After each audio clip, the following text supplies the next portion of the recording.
Hello everyone, আসসালামু আলাইকুম। ছেলে যখন হঠাৎ করে অসুস্থ অবস্থায় স্যান্ডউইচ খেতে চায়, এখানে আমি 2টি সিদ্ধ ডিম নিয়েছি, দিয়ে দিচ্ছি 2 কোয়া রসুন, দিয়ে দিচ্ছি কিছু সাদা গোলমরিচ, দিয়ে দিচ্ছি 1.5 টেবিল চামচ গুঁড়া দুধ, দিয়ে দিচ্ছি 2 চা চামচ চিনি, দিয়ে দিচ্ছি 1.5 টেবিল চামচ রান্নার তেল। সব কিছু একসাথে ভালো করে ব্লেন্ড করে নিয়েছি। সামান্য বিট লবণ দিয়ে ভালো করে মিশিয়ে নিচ্ছি। ভিডিওটি আপনাদের কাছে কেমন লেগেছে কমেন্ট করে জানাতে ভুলবেন না।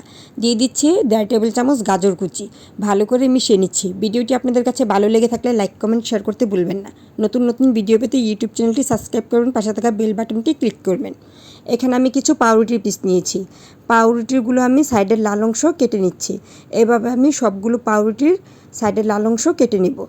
মাঝখান থেকে কেটে আমি 3 কোণা শেপ করে নিয়েছি। একে একে আমি সবগুলো পাউরুটি এভাবে কেটে নিয়েছি। এখন পাউরুটির মধ্যে আমি মেয়োনিজগুলো লাগিয়ে নিচ্ছি। একে একে আমি সবগুলো পাউরুটির মধ্যে এভাবে মেয়োনিজ লাগিয়ে নিয়েছি। এই তো বানিয়ে নিলাম ঝটপট ঘরে থাকা উপকরণ দিয়ে স্যান্ডউইচ। দেখতে অনেকটা লোভনীয় হয়েছে। নিজেরটা নিজেই কমেন্ট না করে পারলাম না। আপনারা এভাবে ঘরে থাকা উপকরণ দিয়ে অল্প সময়ে বাচ্চাদের স্কুলের টিফিনে অথবা বিকেলের নাস্তা হিসেবে বানিয়ে দিতে পারেন। ভিডিওটি আপনাদের কাছে ভালো লেগে থাকলে ফ্রেন্ডস ও ফ্যামিলির সাথে শেয়ার করবেন।